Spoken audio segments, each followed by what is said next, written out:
joining Democrats in that vote. Now, it seemed that the things were getting rougher, and the more unglued the president seemed to be today. That meltdown was pretty evident in the Oval Office, from sexist attacks to obsessing over his many renovation projects. The president losing this war powers vote in the House, I think, is a story of a couple of things. One, he's getting more unpopular with the public. This war is unpopular. But also, when you look at some of the people who voted against it. Batya Ungar-Sargon's economic analysis has long been a subject of criticism. But this latest clip completely reaffirms the flaws in her logic. In fact, the policy proposal she presents during this broadcast leaves the entire CNN panel visibly baffled and completely dumbfounded. Let's watch the exchange in full, and I will share my detailed breakdown of her argument right after. Good evening, I'm Abby Phillip in New York. Tonight, he's losing control. Donald Trump's party is starting to rebuke him left and right as he becomes more unpopular, along with his war, his economy, and his distractions. Over the last few days, Republicans have blasted his choice to lead the nation's intelligence agencies, choosing a man with no experience and revenge on his mind. Senate Republicans formally rejected any ballroom funding from their immigration bill. And even Trump's DOJ is backing off the $1.8 billion fund to compensate allies, which Trump says isn't over. And perhaps the most extraordinary rebuke, the House just voted to limit his war powers in Iran, with 4 Republicans joining Democrats in that vote. Now, it seemed that the things were getting rougher, and the more unglued the president seemed to be today. That meltdown was pretty evident in the Oval Office, from sexist attacks to obsessing over his many renovation projects. The president losing this war powers vote in the House, I think, is a story of a couple of things. One, he's getting more unpopular with the public. This war is unpopular. But also, when you look at some of the people who voted against it, he's making enemies left and right in his own base in Congress, and that's showing up in some of these votes. I mean, not in this vote. You have, of 4 Republicans who decided to vote for this resolution, 2 of them are in swing districts, and I think that was a motivating factor. I mean, losing Thomas Massey, I don't think tells you anything really But hey, about when the you have a popularity slim of the majority, president. 4 is all you need. Yeah. That's the point. It's not about what an ideal scenario it is. Sure. It's what do you need in order to get the vote? But it's not a huge shift from where the Republicans generally need to be, is my point. Yeah. No, I agree with you on that. I'm simply saying it doesn't tell us much about the direction of the Republican Party and whether or not he's, quote unquote, lost control here. You lost 4 votes. 2 of them you expected to lose. 2 of them you lost for political purposes. It doesn't necessarily change the direction right now of where things stand. It can in the long term, but we'll see what ends up happening in the next steps. I think Marco Rubio, obviously made the comments yesterday and again today about the war being over. I think they're setting up for this off-ramp in a more meaningful way.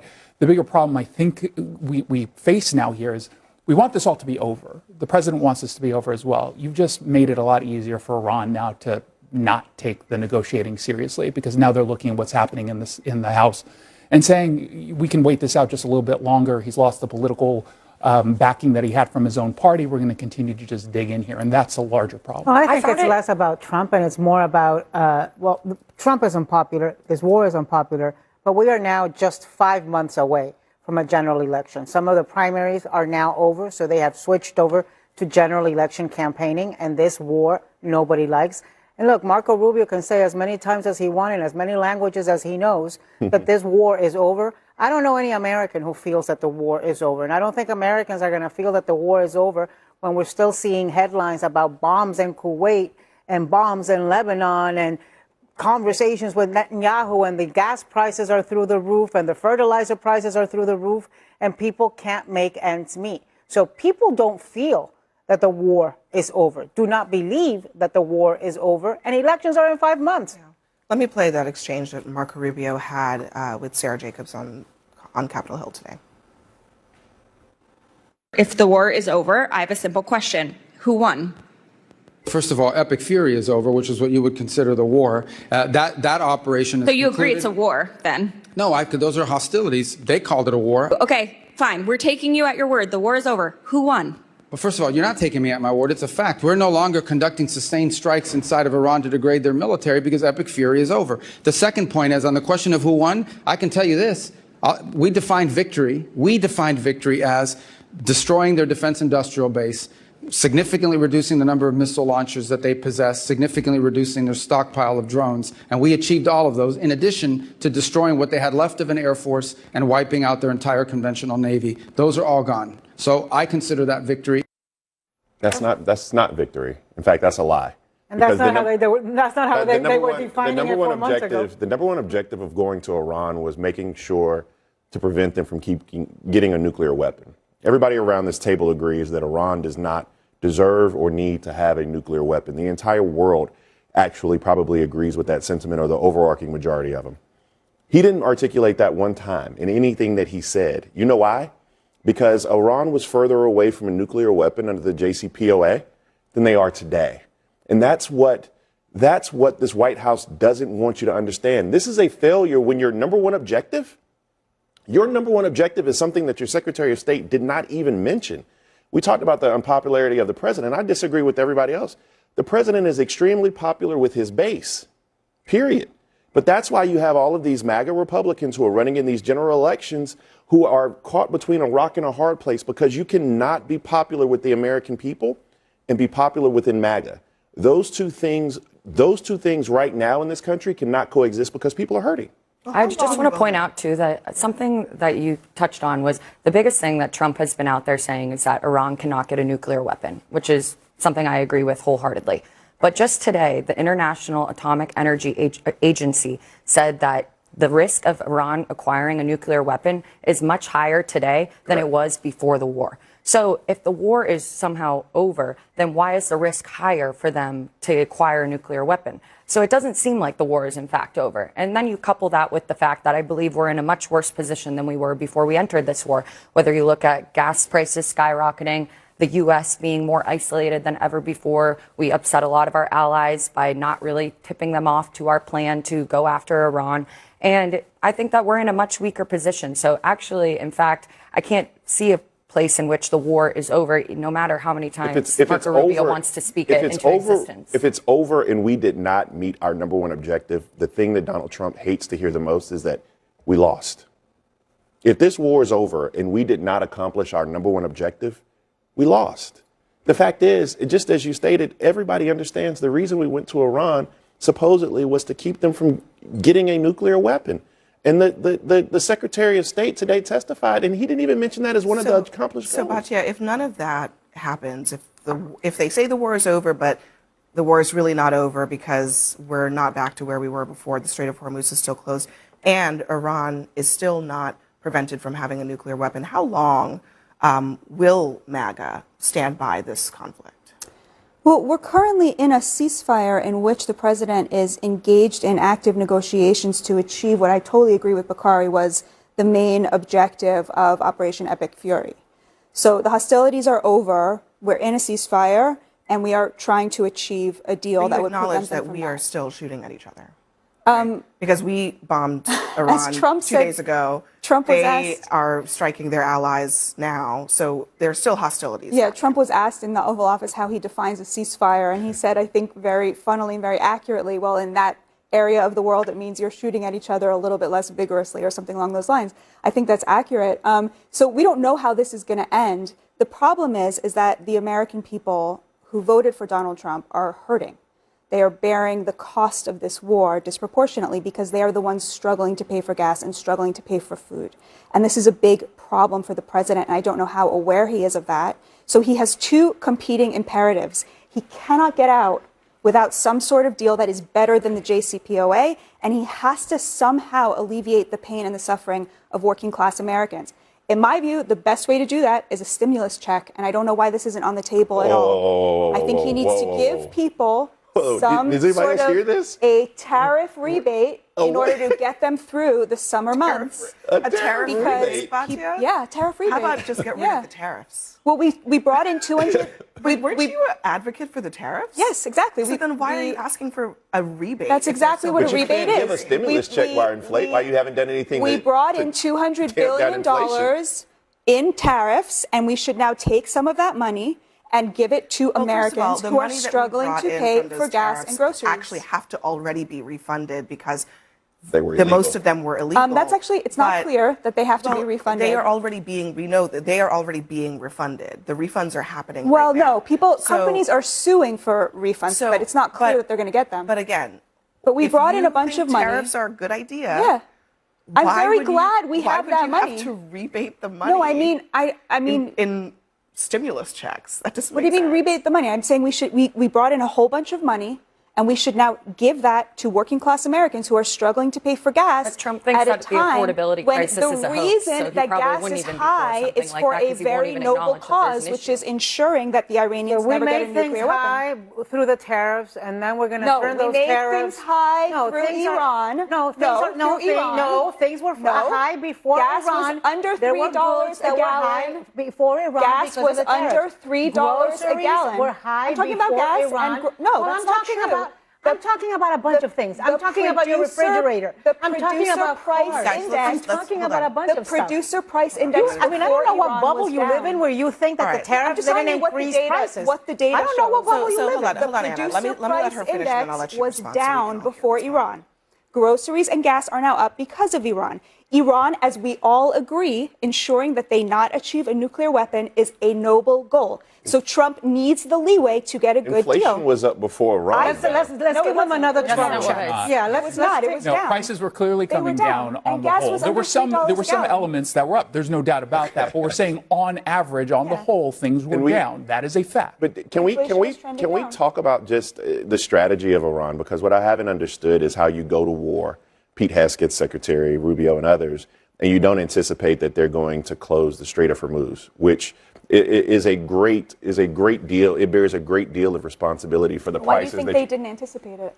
Of course they knew they were going to close the street. because you just said we needed refunds. I mean, I don't understand how you can articulate one thing that says that the pain of the American people is unbearable, that Republicans are now touting for refund You're checks. conflating two things, I think, in that case. I mean, Actually, the president, I'm the only one touting the that, president has clearly unfortunately. said multiple times that he understood, and they understood that there was risk. Marco Rubio made that point, I think, earlier today.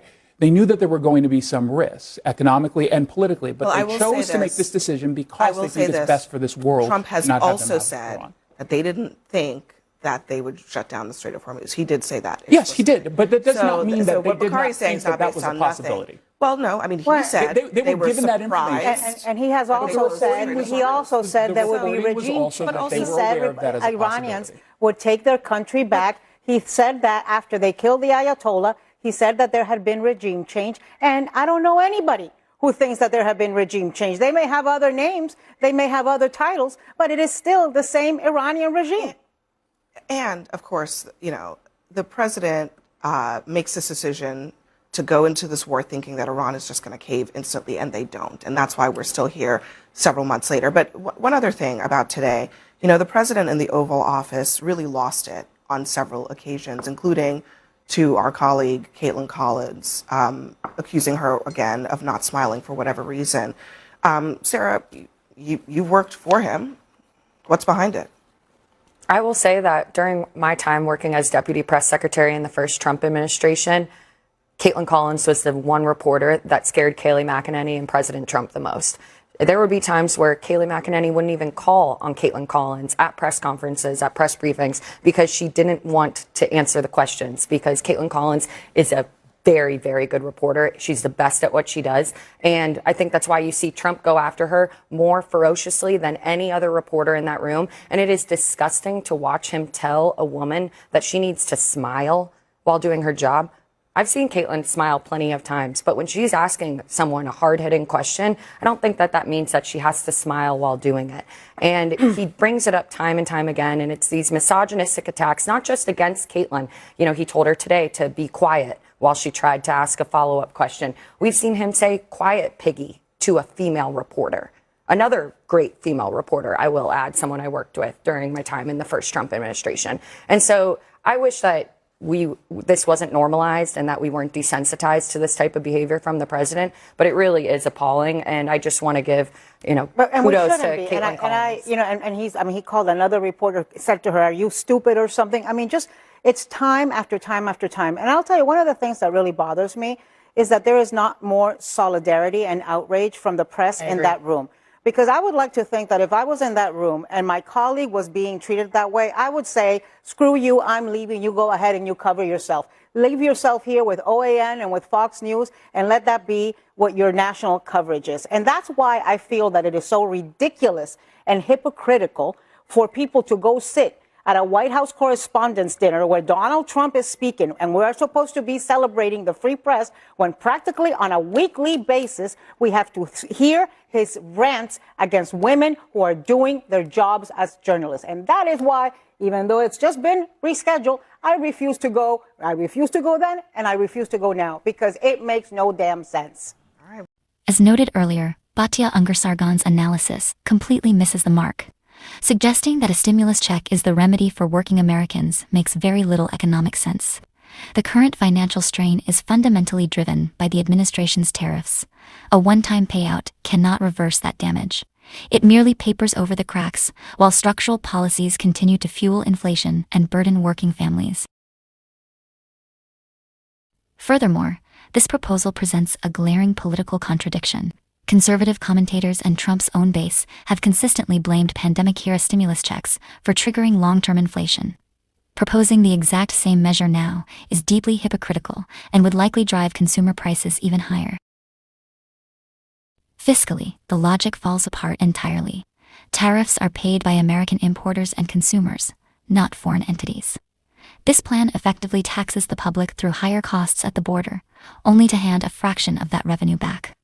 It is an incredibly inefficient redistribution loop where real economic value is lost at every stage. Relying on these promises is equally naive when you look at the track record. Pledges, like the $5,000 Doge dividend or the promised $2,000 tariff rebate checks, have continuously failed to materialize. Betting on these payouts as meaningful economic relief completely ignores reality. Ultimately, implementing a stimulus to offset poor economic strategy sets a dangerous precedent. If an ongoing conflict and aggressive tariffs are causing severe hardship, the correct response is a strategic pivot, halting the conflict and removing the tariffs. Setting up a temporary political safety net simply allows the administration to evade accountability for the consequences of its choices. What are your thoughts on this panel discussion? Let me know in the comments below. If you found this breakdown helpful, make sure to hit the subscribe button, give the video a thumbs up, and share it to help push it into the algorithm. See you all in the next video.